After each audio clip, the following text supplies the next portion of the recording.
ისეკისრება პასუხისმგებლობა 16 წლის ბიჭის გარდაცვალებაზე. თბილისის მერია თბილისში დატრიალებულ ტრაგედიაზე პასუხისმგებლობას იხსნის. კალათის უწყება განცხადებაში წერს, რომ მოზარდი კერძო ტერიტორიაზე დაიღუპა და არა რიყის პარკში თხილში ჩავარდნის შედეგად.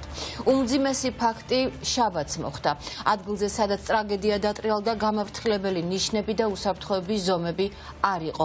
დაღუპული მოზარდი იოსებ ადეიშვილია. ბიჭის გადარჩენას დაახლოებით ნახევარი საათის განმავლობაში მეგობრები ცდილობდნენ, თუმცა ვერ შეძლეს. თხილში სავარაუდოდ თხრილი წყლით იყო სავსე.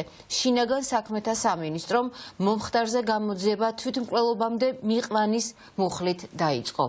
რა მოხდა 25 იანვარს თბილისში? რას ამბობს გარდაცვლილი მოზარდის დედა? ნინო ჟიჟიაშვილი ესაუბრა მას, ის ჩაგურთება ახლა პირდაპირ ეთერში გისმენია.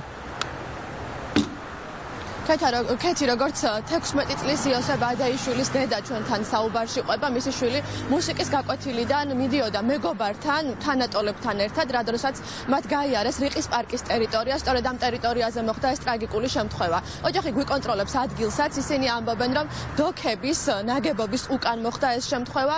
იქ აღმოჩნდა, რომ არის 3 მეტრიანი თხრილი, რომელშიც მეტრზე მეტი სიმაღლის წყალი იდგა, მაგრამ ზემოდან ეს იყო დაფარული წალახით, ფოთლებით და ერთგვარი ნაგვის მასით, ამიტომ ვერ დაინახა 16 წლის მოზარდი, ვერ მიხვდებოდა, რომ იქ იყო თხრილი, დააბიჯა ზედაპირზე და ის ჩავარდა აი ამ ორმოში. მისი მეგობრები დაახლოებით ნახევარი საათის განმავლობაში უშედეგოდ ითხოვდნენ დახმარებას, როგორც ოჯახი ამბობს, მათ დარეკეს 112-შიც, მაგრამ რეაგირება ვერავინ ვერ მოასწრო. ამ უბედურ შემთხვევას ემსხვერპლა 16 წლის მოზარდის სიცოცხლე. ოჯახი გვიყვება იმაზეც, რომ ისინი არიან სოციალურად იმდენად გაჭირვებულები, რომ ახლა სამძიმარს იღებენ ერთ-ერთ დამკრძალავ ბიუროში გურამიშვილის გამზირზე და აქ მოდიან სწორედ გარდაცვლილი მოზარდის თანატოლები. ახლა სამძიმრის სათქმელად რამდენიმე მათგანს დასჭირდა ფსიქოლოგის დახმარებაც აი ამ საღამოს შემდეგ. ოჯახის პოზიციას რაც შეეხება, ისინი თბილისის მერს მოუწოდებენ, რომ დაინტერესდეს აი ამ საკითხით, რადგან როგორც ამ პერიოდში, მოკლე პერიოდში მათ გაიგეს, ამ თხრილში სხვა დროსაც ჩაცვივნულან მოქალაქეები, ჩავარდნილან და იმ შემთხვევები იყო ის, რომ ტრაგიკულად არ დასრულებულა მათი გადარჩენა მოხერხდა, მაგრამ ვერ მოხერხდა 16 წლის იოსების სიცოცხლის გადარჩენა. ამ მილები, რომელიც დიდი რო არის, კინოტეატრი უკნიდან შევიდა, სადღაც შევიდა იქედან, როგორც ბიჭები ამბობენ, ისინი დაელოდეს, იოსები აქ დაგელოდებიდა. ცოტა ხანში კვირილი მისი ხმა დაიწყო, როცა ბიჭები მომიყვეს, რა მოხდა. თვითონ 14 წლიანი, 15 წლიანები არიან. არიციან როგორ უნდა ექსტრემალურ სიტუაციაში ერთმანეთს დაეხმარონ, მაგრამ იქ არის ერთი დიდი პრობლემა. წყალი, რომელიც დაგროვებულია იმ ამფითეატრში, იმ შენობაში, წვიმა, ყველაფერი ერთად, წყალტალახა, ძალიან ქვეშ იყო ცივი. იმიტომ ზედაპირული როგორც ასფალტს ჩანდა, ბეტონი ეგონა და დააბიჯა. და ერთი ბიჭი 112-ში დარეკა, იმან უკვე გონება დაკარგა და ხელები უკვე ბავშვები ვერ მძიმე 100 კილოს მეტი იყო. აი, როცა კურტკა მძიმდება, ძალიან თბილი კურტკა ეცვა და მე მკვინთავები ნახეს მაგას. ის ადგილას თურმე 2 კაცი უკვე დაიღუპა, იყო შემთხვევები და რატომ დრენაჟი არ გააკეთეს. ეს ბიჭი ძალიან აი იცით როგორი ჩემი ფრთა იყო და ისეთ სუდათავარ ჩემი მეგობარია. ძალიან შტურია დაკარგვა. მე ისთვის მინდა რომ კახი კალაზის შევიკითხო და რო ყურადღება მიგვაქციოს. მერელი ბიჭი არის ადეიშვილი იოსები. თუ შეიძლება რომ ყურადღება მიაქციოს ამ სიტუაციას და აღარ ვინმე არ დაიღუპოს, არაფერი რო ცუდი არ მოხდეს. იმართეთ პრესას და გაგაცნობთ აბსოლუტურად დეტალურად ყველაფერს. პოლიცია იყო აქ მოსული? არის, ვერ გეტყვით. საგამოძიებო მოქმედებები თუ ჩატარდა? ჩვენ ვერ გეტყვით. და აი შაბათს მოხდა და როცა მოხდა თქვენ აქ იყავით, თქვენი მორიგეობა იყო მაშინ? ვერ გეტყვით, ბატონო, მიმართეთ პრესას, ყველაფერს გეტყვით აბსოლუტურად დეტალურად. შენობაში მოხდა თუ გარე პერიმეტრზე? ეგეც არიცით? ანუ შიგნით შენობაში იყო თუ გარეთ პარკის ტერიტორიაზე? არ ვიცი, ვერ გეტყვით. ისე რას ამბობენ, რას ყვებიან? პრესაც მიმართეთ, ვერ გეტყვით, მე ვერაფერს. შემთხვევა შაბათს საღამოს მოხდა. თბილისის მერიამ კი მხოლოდ დღეს გაავრცელა განცხადება მომხდართან დაკავშირებით. ისიც მხოლოდ მას შემდეგ, რაც მედიაში გავრცელდა მომხდარის შესახებ.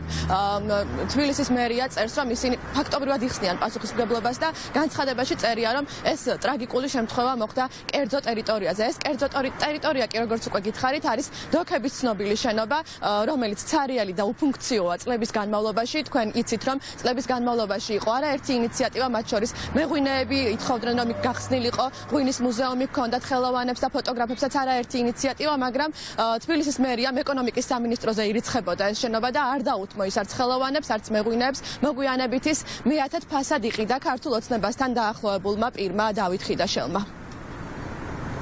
მერიის პასუხისმგებლობა არის ქალაქ თბილისში არსებულ ყველა მშენებლობა, სადაც მიმდინარეობს სარემონტო სამუშაოები შენობის გარეთაც და შენობაშიც, ეს უნდა იყოს შემოღობილი ტერიტორია.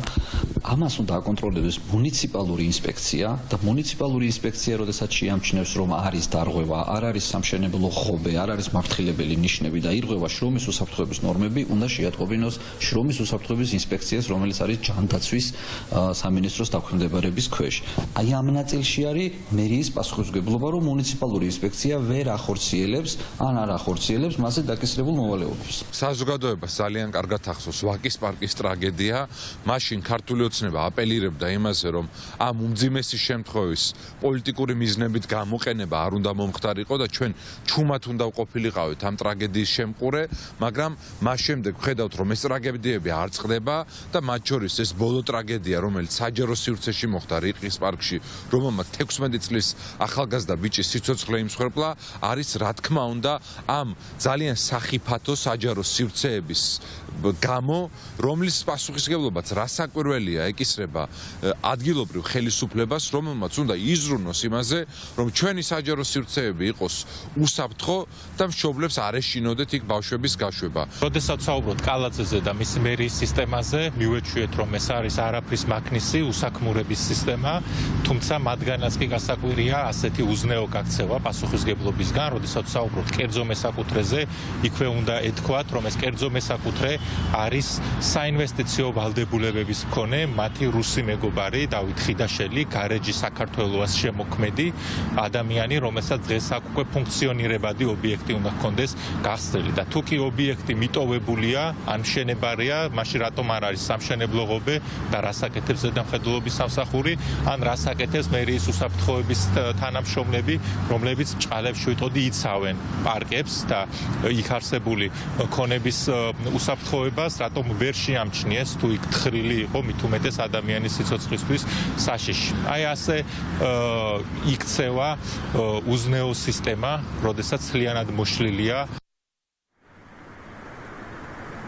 როგორც სპეციალისტები ამბობენ, არარელევანტურია მერიის ის არგუმენტი, რომ ეს შემთხვევა, ტრაგიკული შემთხვევა მოხდა კერძო ტერიტორიაზე, რადგან იმ შემთხვევაშიც კი თუ ეს ობიექტი არის კერძო, ან თუნდაც მიტოვებული, ან იქ მიმდინარეობს მშენებლობა, ტერიტორია როგორც მინიმუმ სამშენებლო ღობით უნდა იყოს შემოსაზღვრული და ამას უნდა არეგულირებდეს მერიის კონკრეტული სამსახური და რა თქმა უნდა, ეს იყო დარღვევა, რომ იქ არის 3 მეტრიანი თხრილი, რომელიც სადაც დღემდე არ არის არანაირი მინიშნება, რომ იქ დაბიჯება არის სიცოცხლისთვის საშიში და ფატალურიც კი აღმოჩნდა. ასევე ხელისუფლების ოპონენტები იხსენებენ სხვა ფაქტებსაც კალაძის მერობის პერიოდში, როდესაც ასევე შეეწირა მერიის ამა თუ იმ კონკრეტულ ქმედებას მოზარდების სიცოცხლე, მაგრამ არ დამდგარა არავის, მათ შორის არც პოლიტიკური პასუხისმგებლობა.